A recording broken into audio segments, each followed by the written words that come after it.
Friends, welcome to my KS5 informative channel.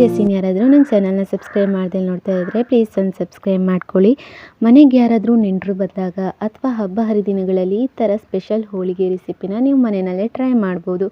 ಇದಂತೂ ಕ್ಯಾರೆಟ್ನಲ್ಲಿ ಮಾಡಿರೋದು ತುಂಬಾ ಚೆನ್ನಾಗಿರುತ್ತೆ. ಮಕ್ಕಳಿಗೆ ಕೊಟ್ಟರೆ ತುಂಬಾ ಒಳ್ಳೆಯದು. ಇದನ್ನು ಮಾಡೋದಕ್ಕೆ ಮೊದಲಿಗೆ ಕಣ್ಕಕ್ಕಿ ರೆಡಿ ಮಾಡ್ಕೊಳ್ಳೋಣ.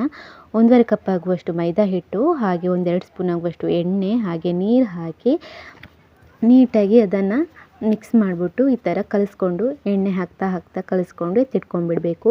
ಅದಾದಮೇಲೆ ಒಂದು ಫ್ರೈಯಿಂಗ್ ಪ್ಯಾನಲ್ಲಿ 2-3 ಸ್ಪೂನ್ ಆಗುವಷ್ಟು ತುಪ್ಪ, ಹಾಗೆ ಸ್ವಲ್ಪ ಕ್ಯಾರೆಟ್ನ ಈ ಥರ ಗ್ರೈಂಡ್ ಮಾಡಿಬಿಟ್ಟು ಸೇರಿಸ್ಬಿಟ್ಟು ನೀಟಾಗಿ ಫ್ರೈ ಮಾಡ್ತಾಯಿರಿ. ಅದಕ್ಕೆ ಸಕ್ಕರೆ ಹಾಗೆಯೇ ಕಾಯಿ ತುರಿ ಏನಿದೆ ಅದನ್ನು ಪುಡಿ ಮಾಡಿಬಿಟ್ಟು ಇದಕ್ಕೆ ಸೇರಿಸ್ಕೊಳ್ಳಿ.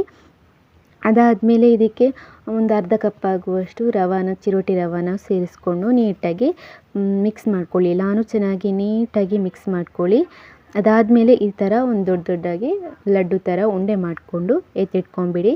ಇವಾಗ ಕಣ್ಕನ ಸ್ವಲ್ಪನೇ ತೆಗೆದ್ಬಿಟ್ಟು ಈ ಥರ ಸ್ಪ್ರೆಡ್ ಮಾಡಿಬಿಟ್ಟು ಮಧ್ಯದಲ್ಲಿ ಹೂರಣನ ಇಟ್ಬಿಟ್ಟು ಈ ಥರ ಮುಚ್ಚಿಬಿಟ್ಟು ಮತ್ತೆ ಉಂಡೆ ಮಾಡಿಬಿಟ್ಟು ನೀಟಾಗಿ ತೆಳುವಾಗಿ ಈ ಥರ ಎಣ್ಣೆ ಹಾಕ್ತಾ ಸವರ್ಕೊಬೇಕು. ಅದಾದಮೇಲೆ ಇದನ್ನು ಕಾವಲಿನಲ್ಲಿ ಹಾಕ್ಬಿಟ್ಟು ಫ್ರೈ ಮಾಡಿದರೆ ಆಯಿತು, ಕ್ಯಾರೆಟ್ ಹೋಳಿಗೆ ರೆಡಿಯಾಗಿರುತ್ತೆ.